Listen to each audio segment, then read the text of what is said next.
You probably fell in love with the hunting horn and look for some magical guide that explains everything. All the big combos and secrets to what's the best, right? So here's literally all you need to know. The rest is simply learning by playing. But let's talk about the hot tea first. The Earthshaker problem.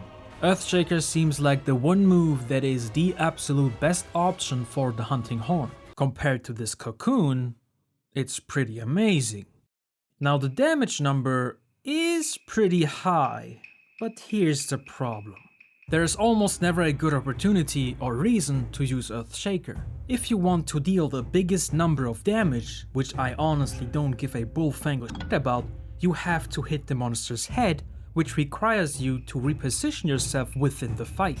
Repositioning yourself takes time, and Earthshaker's animation leaves you quite open to attacks, which leads to less time hitting the monster.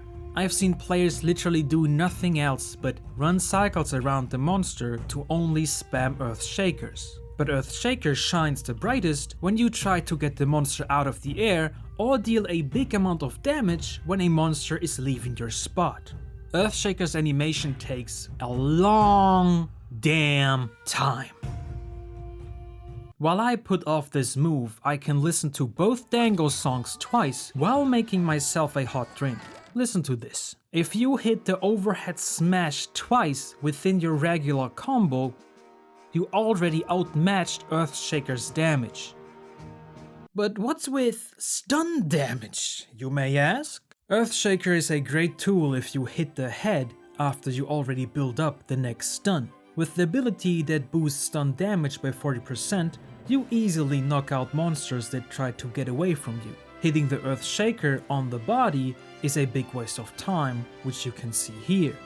Earthshaker takes around 6 seconds, so you really want to use this as a finisher at the end of a nice combo or when the monster tries to get away. As you can see, with a basic hunting horn combo you just need 1.5 seconds more to stun dummy Tetranodon, which means both are around the same value. If I would have used the melodic slap instead of the overhead smash, Earthshaker's stun value would have been outmatched.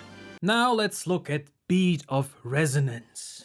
This bead, or cocoon, is fucking broken. If your hunting horn doesn't have an attack up song, you get one for free. This little thing doesn't deal much damage, but if you spam your perform with all the moves you got, the shockwave it produces is like one additional small attack to your perform moves. If you play performance style, you can trigger the shockwave mid-combo for additional damage all the time. So if you do it right, you will again outmatch the damage of an Earthshaker.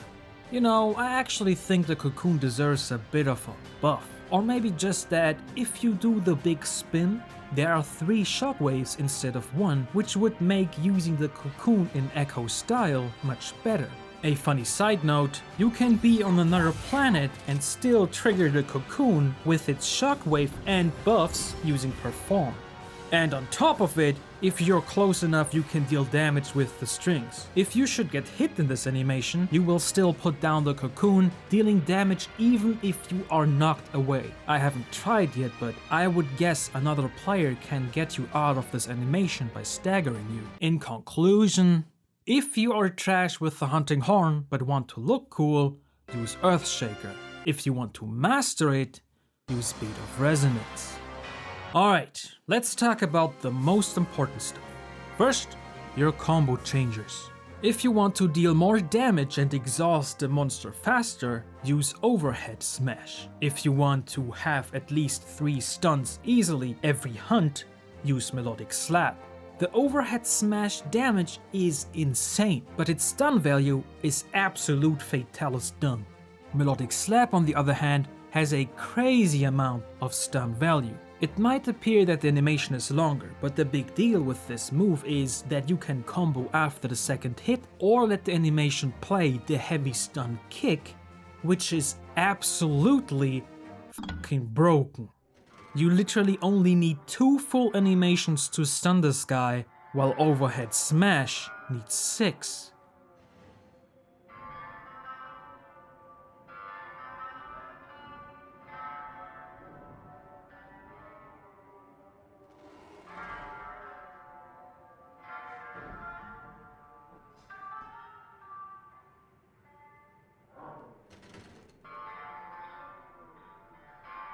Second, your perform style.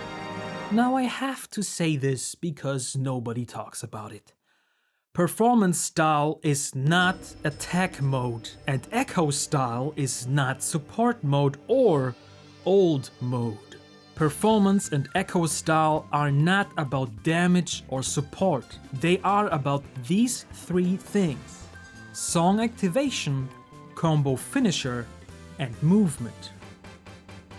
Performance style uses iframes to avoid taking damage to stay close to the monster.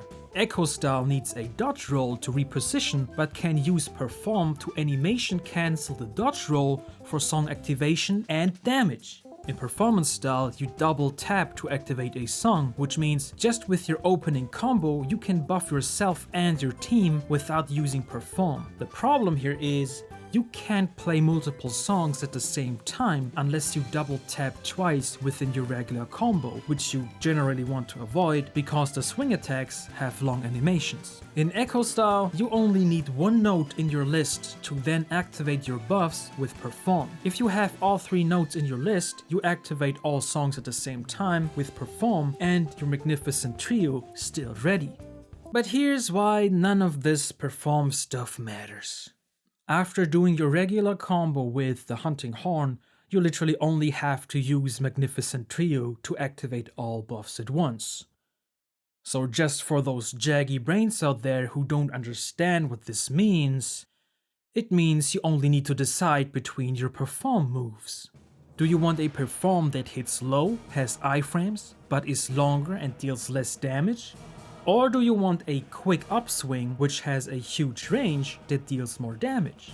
To put this in perspective, if the monster's head is low and I use the performance perform, it's still hard to hit. So you probably won't use this for stunning monsters unless they are on the ground. If I use the echo perform, I can even hit the monster's head up there. Lastly, Slide Beat. All you really need to know about this one is its stun value is insane, while the damage is pretty decent for its animation time. It's also very, very good to refill your spin attack meter. What's great about the Slide Beat is that you can't be cancelled while doing it. If you put the special spin attack at the end of Slide Beat, Earthshaker got another contester. Here are some of my own hunting horn techniques I've written down for you to master. Put them to good use. The Rising Wave is about playing a song as fast as possible.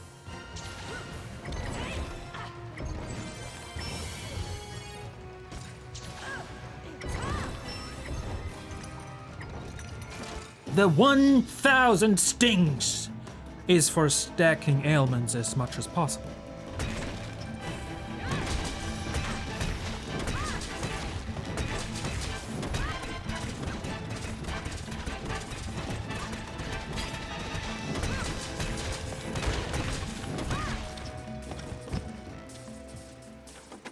And lastly, the big ones.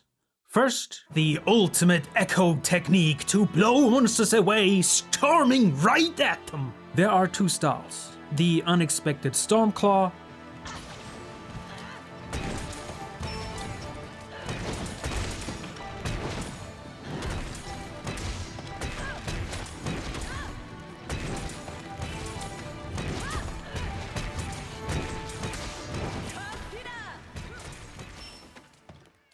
and the unexpected Storm Fist.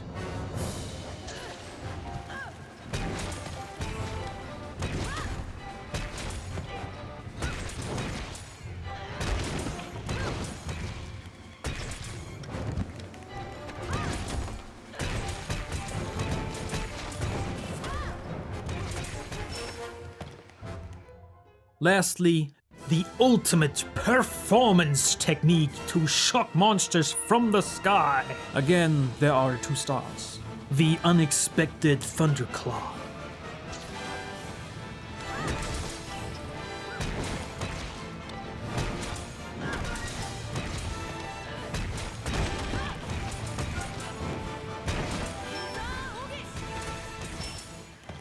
and the unexpected Thunder Fist.